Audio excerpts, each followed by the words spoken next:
Hello Cancer, Sun, Moon Rising, and Venus Signs. Kamusta kayo? Sana ba'y nasa mabuti kayong kalagayan? Welcome back po sa Star Tarot. At kung bago kayo rito, welcome din po kayo. Please subscribe, like, share my videos, and leave me a comment kung naka-resonate po kayo. Thank you. So, first card ni Cancer, we have the Seven of Swords. Si Seven of Swords, Cancer, is an energy of liar, cheater, and stealer. Okay? Kaya mag-iingat kayo sa ngayon with the dealings with other people kasi baka maka-encounter kayo ng tao sa ngayon na alam mo yon manloloko or lilinlangin lang kayo or pagsisinungalingan kayo. Kaya kailangan na mas mas alert, no? At uh, pay attention to red flags at saka pay attention din kayo sa mga nararamdaman ninyo sa katawan, no? Kasi if there is something off with the person that you are dealing with or sa sitwasyon na kinabibilangan ninyo, yung intuition natin will always send us a signal. Sa inyong sitwasyon ngayon, your intuition will send you a signal if there is something off. Na kunyari, kailangan mo nang iwanan ng kausap mo, kailangan mong umalis sa lugar na yan. Kasi if there is something wrong, going on, hindi ka hahayaan ng universe to be there. 'Di ba? Lalo-lalo na kung hindi naman kailangan. 'Di ba? Kaya makakaramdam ka, minsan makakaramdam kayo siguro ng, kunyari may kausap kayo, ang kausap ninyo may tendency na pwedeng lokohin ka, pwedeng pagsinungalingan ka, iskamin ka, lokohin ka in whatever way. Kung meron kang mararamdaman na kunyari parang bigla kang naihi no, na hindi mo mapigilan or biglang sumakit ang tiyan mo, no, nasi-CR ka, 'di ba? Hindi mo na yung pakiramdam mo na hindi mo pwedeng mapigilan na kailangan mong umalis talaga sa harap ng taong 'yan or sa current situation na kinabibilangan mo. Those are signs, no? Those are signs na pinapadala sa inyo, communication yan from your intuition. 'Di ba? Na, baby, yung lugar na kinabibilangan mo, kailangan mo nang iwanan. Yung kausap mo, kung meron kang kausap, may kaharap ka, kailangan mong iwanan na agad-agad. Kasi you never know. No? We don't know kung ano ang pwedeng mangyari. 'Di ba? Pwedeng lokohin ka, ma-scam ka, ma-hypnotize ka, maloko ka, or whatever. 'Di ba? Kaya ah, ano, ah, be attentive, be observant, at pakinggan mo yung wisdom ng body mo. Okay? Kasi ano yan hint yan sa'yo. Message yan sa'yo ng universe kung may mga pakiramdam ka ng ganyan. 'Di ba? Na hindi mo na kunyari may mga pakiramdam kang hindi mo talaga matiis, hindi po pwedeng hindi ka umalis sa harap ng tao yan, 'di ba? Kunyari yung ihing-ihi ka na, hindi naman pwedeng umihi sa harap ng tao yan, 'di ba? Hindi na mapigilan ng pag-ihi. Yung mga biglaang ganong those are signs, no? Those are nudges from your intuition and you shouldn't ignore that.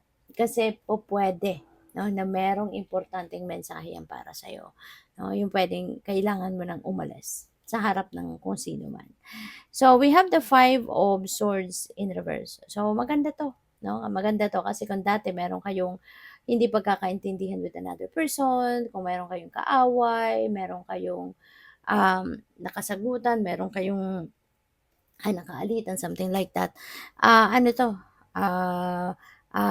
This is the time that you are going to walk away from that person. This is the time that you are going to compromise na, 'di ba? O pwedeng ito na yung kailangan mong gawin para hindi siguro hindi ang tawag dito, hindi mawala din sa buhay mo kung sino man ang taong ito kasi maaari yung taong ito mahalaga din sa'yo, kaya ayaw mo din na magkasira kayo ng tuluyan. Kaya po pwede 'no, na pupuwedeng ikaw na yung magpapakumbaba, you are going to enter into a compromise, you will agree to a resolution, yung mga gano'n na pupuwedeng mapag-uusapan ninyong dalawa. So, we have the King of Pentacles, ayan. So, this is really beautiful, Cancer. Kasi in terms of money, career, and finances, napakaswerte, no, kapag meron kang King of Pentacles. Kasi si King of Pentacles, this is someone na nasa tugatog na siya ng tagumpay. So, pwedeng you are embodying the energy of King of Pentacles. Sa ngayon, kaya meron kang ganitong card sa reading mo. So, pupuwede 'no, na papunta ka na sa pag-asenso, papunta ka na sa pag-angat, mapo-promote ka na into a leadership role, or pupuwedeng marami ka ng investments, pupuwedeng nandodo'n ka na sa tugatog ng tagumpay. That could symbolize that.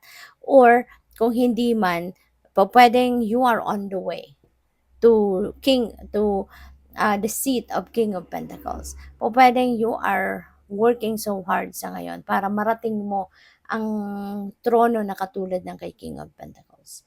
Maaari din 'no, na merong mga offers sa inyo sa ngayon.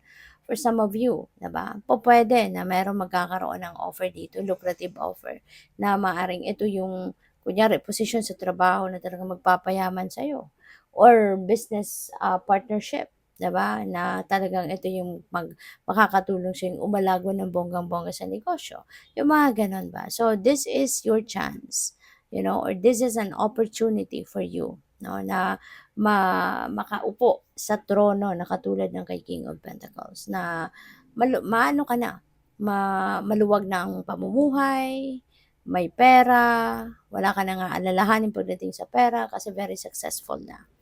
So, we have the Judgment energy. This is a time, no, wherein parang pagkakataon din ninyo na magkaroon siguro ng awakening, or probably dahil sa pupuwedeng magninilay-nilay, magmumuni-muni kayo, and magkakaroon kayo ng mas greater awareness, and awakening, sa mga bagay, lalo-lalo na spiritually, na ma-realize ninyo ngayon, 'no? So, pupuwedeng may mga gano'ng ganap. So, we have the Three of Cups. So, may celebration, Cancer. Merong celebration na magaganap dito for some of you. Pupuwedeng baka meron kayong okasyon, 'di ba? Pupuwedeng may mga birthday, kasalan, engagement, pupuwedeng may mga gano'ng ganap, or possible din na ang iba sa inyo baka merong accomplishments or achievements na makakamit sa ngayon, kaya you're also going to celebrate that. So, pupuwedeng may gano'ng ganap din ang iba. Or yun nga, baka meron kayong a-attend-ang kasalan, mga ganyan, may a-attend-ang mga birthdays, puwedeng gano'n, 'no? Reunion ng magkakaibigan, magkakaklase, mga ganyan. So, what else? We have the Seven of Wands. Nasa tuktok ng burol 'no, yung lalaki, and this represents you. At merong hawak kang wand, so parang nasa defensive mode ka, 'di ba? Yung parang ready kang sanggain ang kung ano man ang pupuwedeng mag-attack sa'yo. At ito yung mga wands 'no, that represents the people na pupuwedeng gusto kang pababain dito sa burol na 'yan, gusto kang i-drag 'no, pababa, or pupuwedeng mga taong 'yan naiinggit sa'yo, naninira sa'yo. Pupuwedeng may gano'ng sitwasyon ang iba sa inyo rito 'no. So 'yun, maging ano ka lang, maging, ah, stand your ground, okey? Ipaglaban mo kung ano sa tingin mo yung tama. But yeah, you also have to choose your battles wisely, kasi hindi rin lahat ng laban sa buhay kailangan nating harapin.